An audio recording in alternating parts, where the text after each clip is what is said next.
No way, is this real? Ōtani has officially met with the Toronto Blue Jays. Ōtani and the Blue Jays were down in Toronto taking a meeting with each other.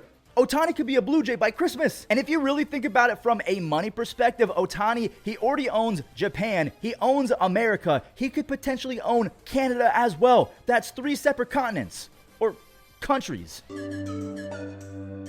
Also, in today's MLB Recap, we have an update on Mookie Betts. He is retiring from playing right field for the Dodgers, at least for the meantime. And also, Tyler O'Neill, who was a superstar back in 2021 for the Cardinals, it's basically been confirmed that he's about to get traded. Now, before we talk about O'Neill and Ōtani, I do want to go over the update that Mookie Betts will be the everyday second baseman for the Dodgers heading into 2024. And that kind of makes sense considering he played a lot of shortstop last season. He played a lot of second base, and he actually looked really good defensively at second base. Mookie Betts, he is a Swiss Army knife of a baseball player. No matter what you need, he can get the job done. He was sick defensively last year. He was sick offensively. Mookie Betts is just that guy. He's him. And a big reason why Mookie Betts is going to be their everyday second baseman is the fact that they already gave Jason Hayward that contract. Gavin Lux, he's coming back from injury. If you guys don't remember, he suffered that nasty ACL injury back in spring training when he was in a pickle between second and third base. And before that injury, he was breaking out. He led the league in triples. He had a 109 OPS plus, which is not anything crazy, but he had a 346 on base percentage. Gavin Lux is pretty good at baseball. So when you combine the fact that Mookie Betts is going to be their everyday second baseman, Gavin Lux is coming back from injury, Walker Buehler is also coming back from injury. If you insert Shohei Ohtani into that lineup, I mean, how many MVPs would they have in there? Freddie Freeman, Mookie Betts, Ōtani. I mean, that's disgusting. So there you go. Mookie Betts is going to be an everyday second baseman, even though he's won plenty of Gold Gloves out in right field. He's an infielder now. So we have some pretty insane quotes to talk about in regards to Tyler O'Neill. So we're going to talk about this real quick, and then we'll get into Ōtani's meeting with the Blue Jays. But this is coming from the GM of the Cardinals, not a random fan or a reporter. The GM, the guy who is in charge of trading players. So John Mozeliak, the GM of the Cardinals, he said, and I quote, "We feel like getting O'Neill every day at bats is going to be really difficult given our outfield and with the way we predict it will line up." So when you're looking at exploring the trade market, we could ignore it and not say his name, but I mean, it's coming to a point where it's kind of obvious. In the end, it's probably what's best for everybody. In the end, it probably makes sense if we were able to do something because, look, he sees himself as an everyday player, and you know, candidly, we do too, but when you look at who else we have, it's going to be tough to find those at-bats. So they're basically saying that, yeah, Tyler O'Neill, he's good enough to get everyday at-bats, but we have other guys who could be better than Tyler O'Neill. Now, in a vacuum, Tyler O'Neill probably deserves to get traded after what he did in 2023. He only put up a 94 OPS plus, but a lot of people are not considering the fact that O'Neill was coming back from injury. He was trying to really catch up to the major league action, and if you look at his other stats, he had a career high in walks and a career low in strikeouts.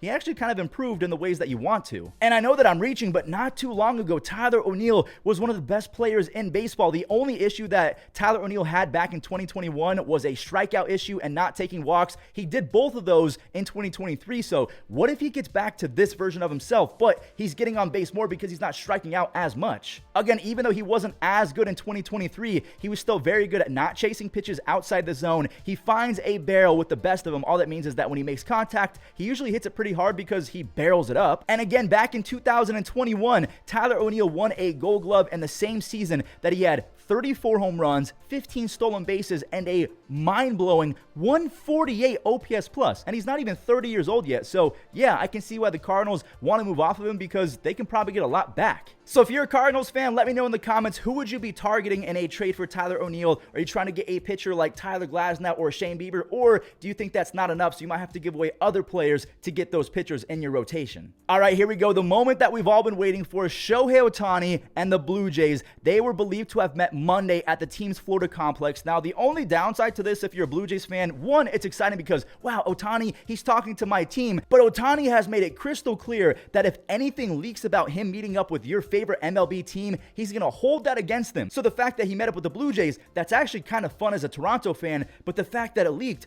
that sucks. Now let's talk about the Blue Jays lineup going into 2024 and take this with a grain of salt because this is the projected lineup against a right-hand pitcher. So it'd be something like Springer, Bichette, Ōtani, Vladimir Guerrero Jr., Danny Jansen, Kevin Biggio, David Schneider, Dalton Varsho, Alejandro Kirk. I'm not sure if that's exactly how the lineup would go, but if you can somehow keep Bo Bichette and Vladimir Guerrero Jr. and give Ōtani $480+ million with some incentives to make even more, close to probably $600 million once he pitches in 2025, I mean, the Blue Jays, they would be a threat. And if you take a look at their payroll, they have a $142 million payroll heading into 2024. They could easily afford Shohei Ohtani. They have some of the best fans in all of Major League Baseball. The Blue Jays, they have money to spend, and technically they do have some other options. I'm not saying they should trade Bo Bichette or Vladimir Guerrero Jr. because I feel like they're both big faces of the franchise, but in a world where you have Ohtani, Bichette, and Guerrero on the same squad, I don't think that they can afford all three, plus all of the pitchers that they've signed. So if you're asking me, I feel like Ohtani does not end up in Toronto simply because they would probably have to move off of Bo Bichette and Vladimir Guerrero Jr.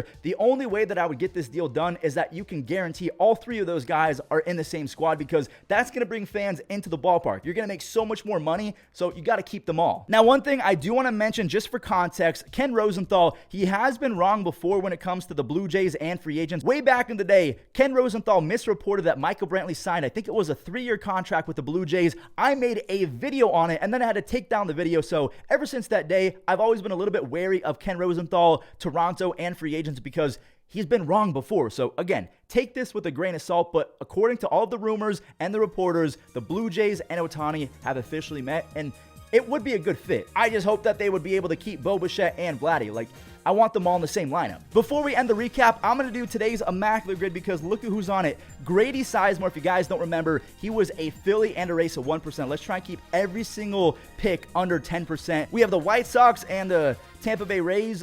No one's coming to my head, so we're going to skip that.